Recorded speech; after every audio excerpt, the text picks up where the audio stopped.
deň, volám sa Janka Baťková-Oravcová. Nachádzame sa neďaleko kúpeľného centra Turčianskych Teplíc v miestnej časti Dolná Štubňa. Dnes vás prevediem veľmi zaujímavou historickou usadlosťou, ktorá si pamätá časy siahajúce až do 16. storočia a je jedinečná v celom Hornom Turci.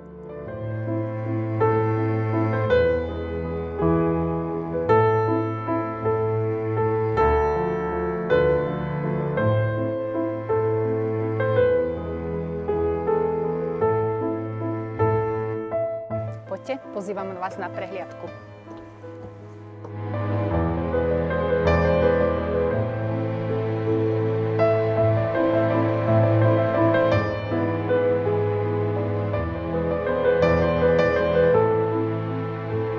Za týmito múrmi máte možnosť zhliadnuť lukratívny objekt starobilého vodného mlyna s pílou, vrátane jeho neodmysliteľných súčastí, ako sú starodávne stroje na mletie, Francisová turbína, žľaby, gáter aj vodná elektráreň.